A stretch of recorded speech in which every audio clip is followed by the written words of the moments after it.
Bonjour à tous, donc le TP d'aujourd'hui ce sera un TP en électricité industrielle. Donc ce sera la variante de l'autre TP précédent, c'est-à-dire du démarrage de Lander, mais au lieu que ce soit passage de petite vitesse vers grande vitesse, celui-ci c'est grande vitesse vers petite vitesse. Donc explication du schéma. Donc là vous avez la partie puissance, là la partie commande, d'accord? Là vous avez la phase L1, L2, L3. Le composant que vous voyez ici c'est un sectionneur fusible. Donc le sectionneur fusible assure le sectionnement, donc la séparation du réseau. Au départ des équipements, le sectionneur est un appareil mécanique de connexion capable d'ouvrir et de fermer un circuit lorsque le courant est nul ou pratiquement nul, afin d'isoler la partie de l'installation en aval du sectionneur.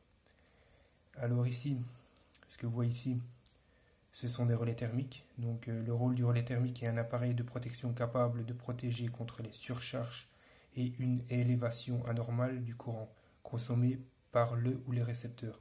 D'accord? Alors là, vous avez le moteur triphasé. Les contacts que vous voyez ici sont des contacts de puissance de KM1, KM2 et KM3. Ok.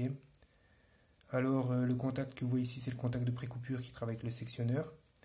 Les contacts ici fermés F1, F2, ce sont les contacts fermés de chaque relais thermique, donc F1, F2. Le bout de poussoir ici, S1, ça c'est le bouton d'arrêt d'urgence. S2, c'est le bout de poussoir stop. S3, c'est le bouton de mise en marche.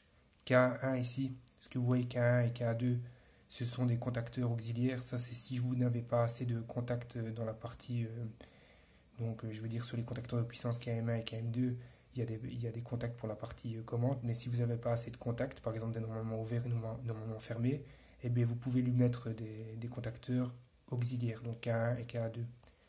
Alors K1, ce contact ici travaille avec cette bobine-ci. KM1, lui, il travaille avec ce contact ici qui est sur KM2 et KM3. S4, lui, il travaille avec la bobine KA2. Donc la bobine KA2 travaille avec ce contact ici KA2 qui est là. Donc maintenant, explication du schéma. Donc quand je vais enclencher le sectionneur fusible, la tension va arriver ici aux bornes 1, 3, 5, 1, 3, 5 de KM3 et KM1. Comme lui, j'aurais fermé le sectionneur fusible, il va fermer son contact de précoupure qui est là. Je vais enclencher le disjoncteur bipolaire qui est là. La tension va arriver dans la partie commande. Donc elle va arriver ici en A2 de chaque contacteur. Et ici, là, là et là. D'accord?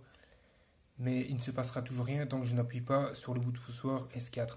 D'accord? Donc je vais appuyer sur le bout de poussoir S4. K2, le contact auxiliaire, lui, va s'enclencher, va fermer son contact son contact de maintien qui est ici. Donc là, je pourrais relâcher le bout de poussoir, la tension va arriver ainsi, la bobine K2 sera enclenchée. À partir de là, KM2 et KM3, donc KM2 et KM3 vont s'enclencher ici.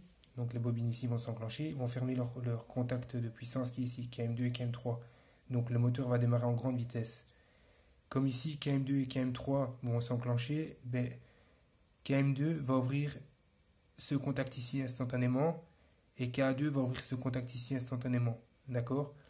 Pourquoi? Parce qu'en fait, ça, ce sont des contacts de sécurité.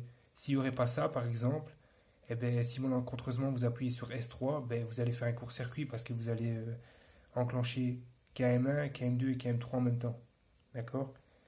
Et ça, c'est pas trop bon. Alors après, explication.